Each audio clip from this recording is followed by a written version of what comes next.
কোনো আশার কথা বলবো না। আমরা যখন অপারেশন করার জন্য প্ল্যান করতেছি তখন ওনার ভাই যিনি উনি বুলেট প্রুফের সময় ওনার সাথে ছিলেন, উনি কিন্তু বলছিলেন যে বেঁচে নাই তারপর আপনারা করেন, কিন্তু আমরা কিন্তু আশা ছাড়ি নাই। তার সাইন অফ লাইফ কিন্তু ছিল এবং অপারেশনের ভেতরেও কিন্তু আমাদের অ্যানেস্থেশিয়ার স্যাররা যারা ছিলেন ওনারা কিন্তু বলছেন যে পেশেন্টের এফোর্ট আছে, এফোর্ট মানে নিজস্ব শ্বাস প্রশ্বাসের যে শক্তি যেটা, তো উনি এখনো কিন্তু উনি বেঁচে আছেন। কিন্তু এর মধ্যে উনি দুইবার কার্ডিয়াক অ্যারেস্ট, ওনার ব্লাড লস হয়েছে প্রচুর, ওনার নাক দিয়ে মুখ দিয়েও ব্লিডিং শুরু হয়েছিল লাস্টের দিকে আমরা ওটি কমপ্লিট করার পর।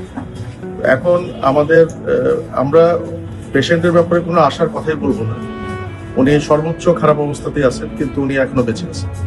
যারা ওসমান হাদির ওপর গুলি চালিয়েছে তারা প্রায় 2 সপ্তাহ আগে তার প্রচারণার টিমে যোগ দিয়েছিল বলে জানিয়েছেন ইনকলাব মঞ্চের সদস্য মোহাম্মদ ওসামা। ওসামা জানান, একটি মোটর সাইকেলে করে আসা দুজনের মধ্যে থেকে একজন ওসমান হাদির ওপর গুলি চালায়। এই দুইজন প্রায় 2 সপ্তাহ আগে ওসমান হাদির প্রচারণায় টিমে যোগ দিয়েছিল। মাঝখানে কিছুদিন তাদের দেখা যায়নি। কয়েকদিন আগে তারা আবার এসে প্রচারণার কাজে যোগ দেয়, বলেন ওসামা। এদিকে পুলিশ ও র্যাব সদস্যরা ঘটনার বিষয়ে ভিডিও ফুটেজ ও সিসিটিভি ক্যামেরা ফুটেজ সংগ্রহ করেছেন।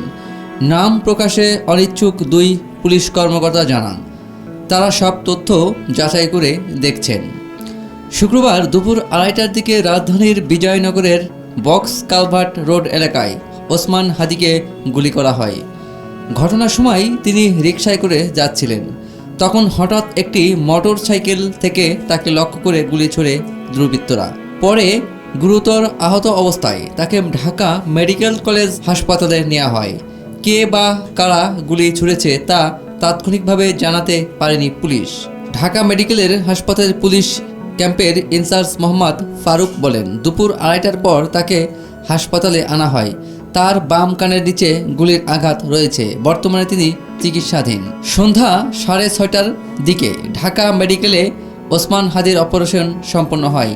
শারীরিক অবস্থা স্থিতিশীল হলে পোস্ট অপারেটিভ কেয়ারের জন্য হাদিকে সন্ধ্যা 7টার পর এভারকেয়ার হাসপাতালে নেওয়া হয়। হাদিকে গুলির ঘটনায় বিএনপির ভারপ্রাপ্ত চেয়ারপারসন তারেক রহমান, মহাসচিব মির্জা ফখরুল ইসলাম আলমগীর ও জামাতে ইসলামের আমির ডাক্তার শফিকুর রহমান গভীর উদ্বেগ প্রকাশ করেছেন। তারা অবিলম্বে হামলাকারী সন্ত্রাসীদের দ্রুত গ্রেপ্তারের দাবি জানিয়েছেন।